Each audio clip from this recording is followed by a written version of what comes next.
Hello everyone, it's Shane Kanto, your Wasteland reviewer, and sorry again about this setup. I'm going to be getting some new soft boxes soon to get my old setup back again, but I'm going to deal with it this way. And also, there's plenty of videos coming your way. It's been a busy week for me watching films as I was off from work this week.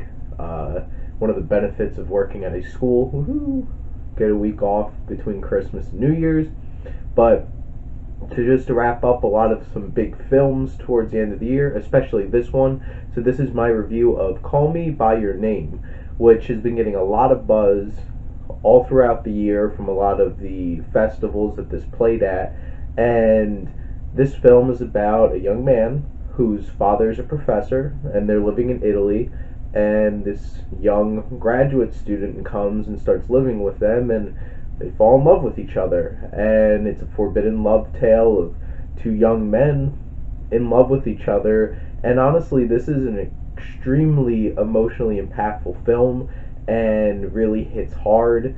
And this film was directed and also written by Luca Guadagnino, and Guadagnino does such a fantastic job of taking this film and fleshing out this story. And there's an impressive work of using the camera to tell a lot. There's a lot of great visual storytelling here, where there's moments where they didn't have to say anything, you knew exactly what was going on. And Guadagnino does such a good job of using that visual storytelling, fleshing out the story, and not rushing it, and taking its time and letting it building up that tension. And the pace of this film, I never once felt bored. Even the empty spaces where it's like you're just looking at the scenery and stuff, which I'll talk more about when I get to speaking about the cinematography. This is a gorgeous film.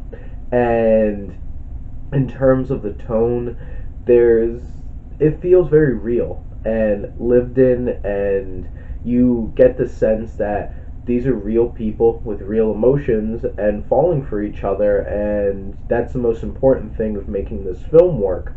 And it does hit emotionally. There's some very tragic moments. There's one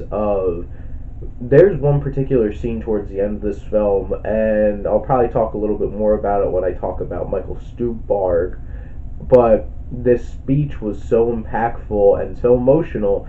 And then even sitting through the credits were highly emotional, and it was even worth just sitting there. And also for the music, which I'll also talk about. Keep teasing you, I'll talk more about some of this other stuff. But getting to the cinematography, which was done by, and I apologize, Suyambu Mukdipram.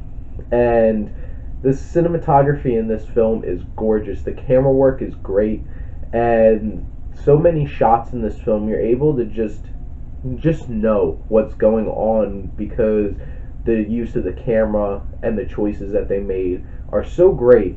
And the lighting and the color in this film, it's so vibrant and beautiful, and it's just like, I want to move there. Honestly, it's such a beautiful place, and they really capture that. And I feel like that's important to this story, because it's capturing that wonder of this summer of love. And it was so important to build up that romance about it with this beautiful setting, and the cinematography was able to capture that so well.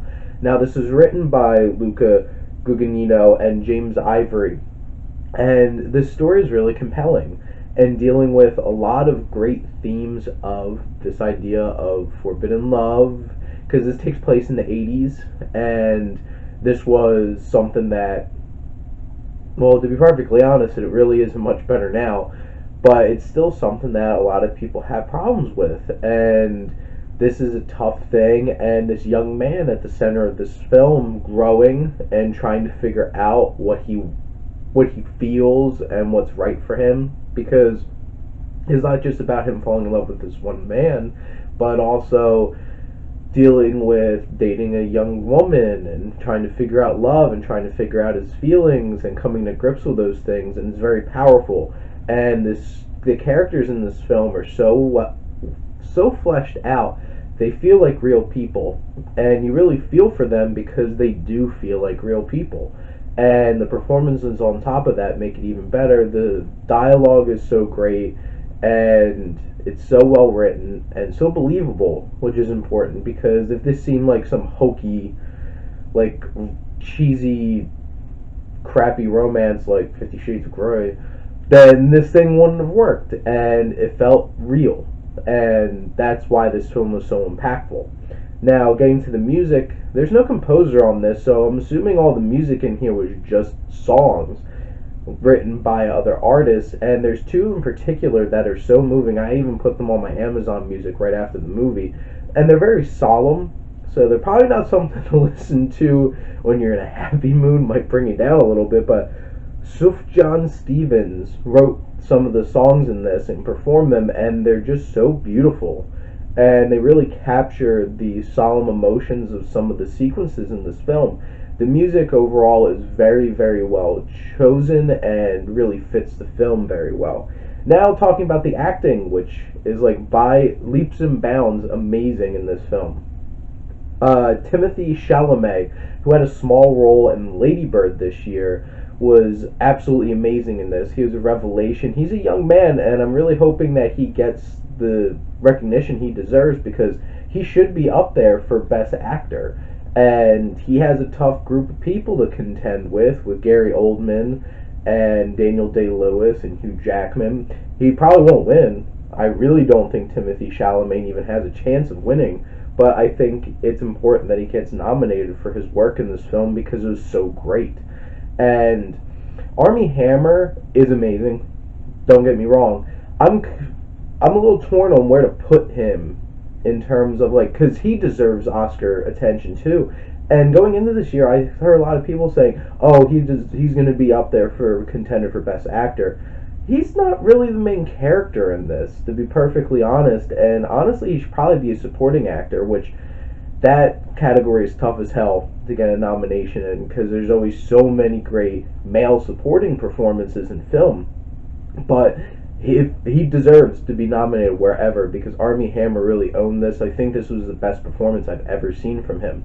And then Michael Stuhlbarg, with one scene, like throughout the whole film, he's not a big spotlight on him, but he is charming. You really feel who this man is.